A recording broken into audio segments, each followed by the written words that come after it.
सिंधुदुर्ग जिल्हा हा पर्यटन जिल्हा आहे। माननीय मनोहर जोशी मुख्यमंत्री असताना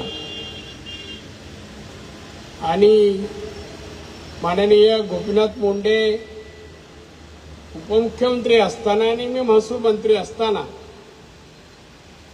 आपण हा जिल्हा पर्यटन जिल्हा घोषित केला, सावंतवाडीमध्ये घोषित केला।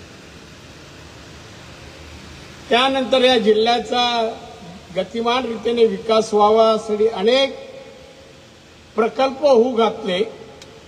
काही झाले, काही व्यत्यय आला, मध्ये सत्ता बदलल्या आणि त्यामुळे होऊ शकले। दोन प्रकल्पाचा उल्लेख करी, 2 नाही 3। एक सीवर्ड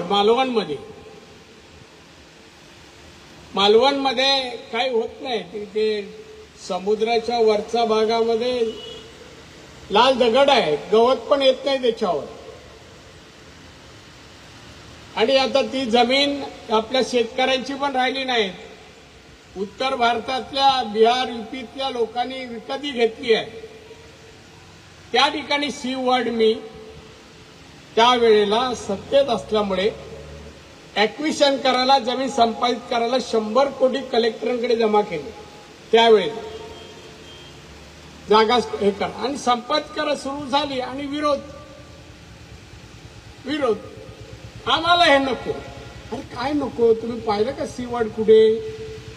हा सीवर्ड झाला असतं तर जगातले पर्यटक इथे आले असते, सीवर्ड पाहिलं असतं, आजूबाजूला 5 स्टार झाले असते, राहिले असते। 5 स्टार मध्ये स्टीवर्ड, वेटर, वॉचमॅन, क्लार्क सगळ्या नोकऱ्या स्थानिक मुलांना मिळाल्या असत्या, हजारो नोकऱ्या उपलब्ध झाल्या असत्या। ते होऊ दिलं नाही। मालवणच्या माळावर, मालवण पुढे राहिलं, कुंभारवंड्याच्या अगोदर एक मोठा मुळा, त्याच्यावर मी डिस्नीलँड सुचवली होती। 2000 एकरवर डिस्नीलँड जी अमेरिकेत आहे। आणि ते काम मी या राज्याचे माजी मुख्य सचिव अरुण बोंगेनवार, आज हयात नाही आहेत ते, त्यांना इंचार्ज केलं। सिंधुदुर्ग जिल्हा प्रायव्हेट लिमिटेड कंपनी केली, राज्य सरकारची एक रक्कम तिथे त्या कंपनीला दिली आणि बोललो साहेब मला डिस्नीलँड आणा। आणि त्याने ते काम सुरू केलं। सरकार बदललं, नवीन सरकार आलं, ना डिस्नीलँड ठेवलं, ना सीवर्ड सुरू करायला जागा ॲक्विशन केली। आणि तिसरं म्हणजे सिंधुदुर्ग किल्ल्यावर जशी सिंगापूरला रोषणाई आहे, एक ठिकाणी रोषणाई पाहायला संध्याकाळी काळोख पडलं का फार असंख्य पर्यटक तिथे रांगेत बसलेले असतात, तसं मला किल्ल्याच्या ठिकाणी करायचं होतं। बोंगिनवारांची कन्या त्या क्षेत्रात काम करत होती म्हणून तिला इंचार्ज केलं तिथे। अजून काही काळ मुख्यमंत्री असतो तर हे सगळ्या गोष्टी पूर्ण झाल्या असतात, पण आपल्या हातात काही नसतं, नियतीच्या हातात असतं असं मी समजतो।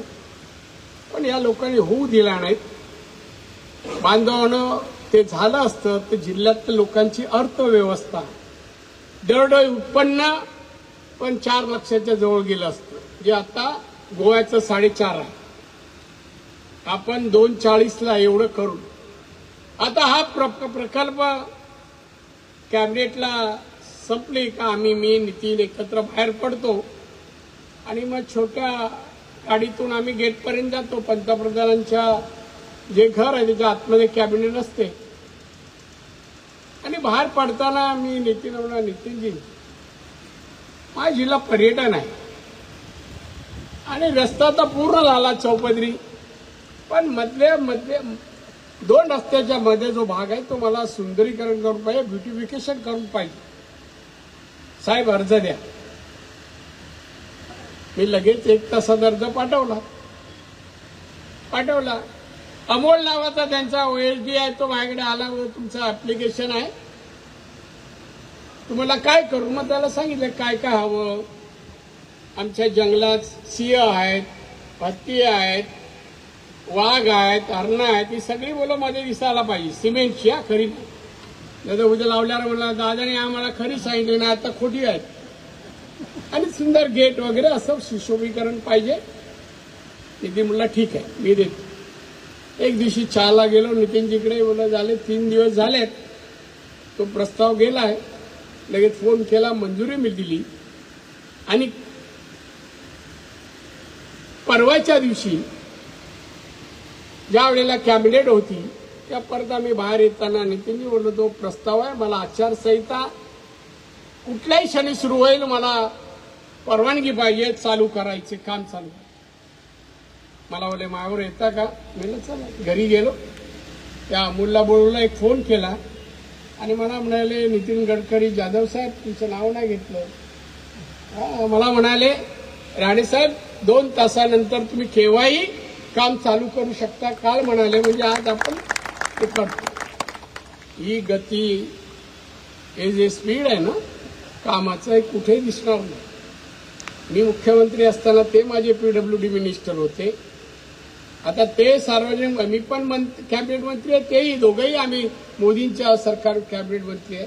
पण आज त्यांचे मी आभार मानतो, नितीन गडकरी यांचे आभार मानतो.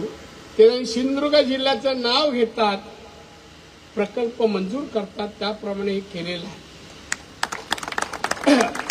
आता या रस्त्याने मी येत होतो, घरून निघालो, हेलिकॉप्टर उतरलो, 5-10 मिनिटं घरी गेलो आणि आलो. मी म्हणालो, बरोबर होते माझ्या, एक दत्ता सामंत होता, निलेश होता, मला या जिल्ह्यातल्या लोकांना चौपदरीकरण रस्ता झाल्याची जाणीव आहे का? काय मत आहे त्यांचं? केलं नाही तर काय झाला? असंच बोलत असतील ना?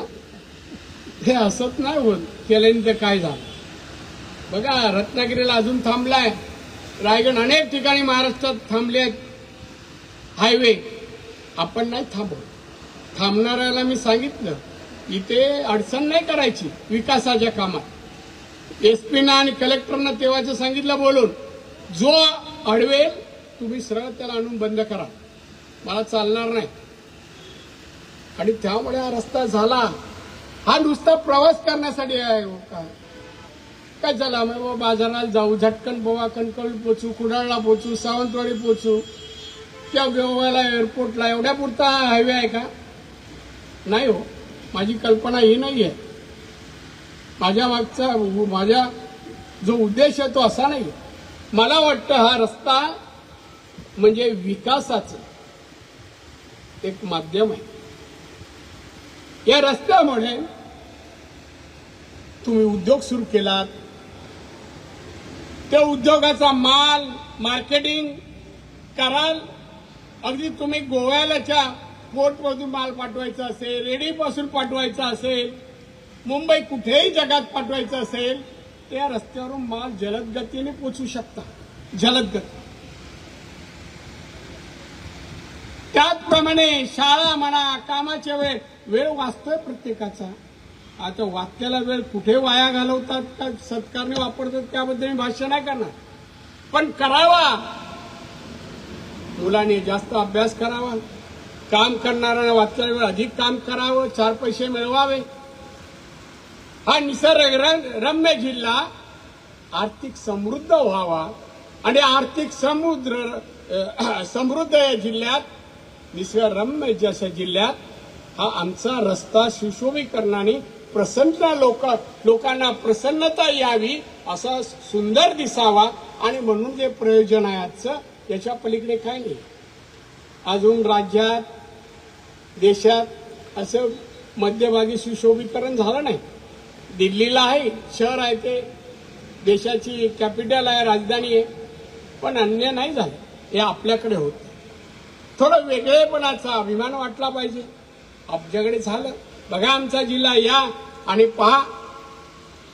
आणि त्याचबरोबर आपलं उत्पन्न शेजारी पाजारी, आपल्या गावाचं, तालुक्याचं, जिल्ह्याचं उत्पन्न वाढावं, नकळत राज्याचं वाढावं, नकळत देशाचं वाढून हे विकसित भारत व्हावा, हे मोदींना जे वाटतंय त्यामध्ये तुम्ही योगदान द्यावं, यासाठीच मी भाषण केलं.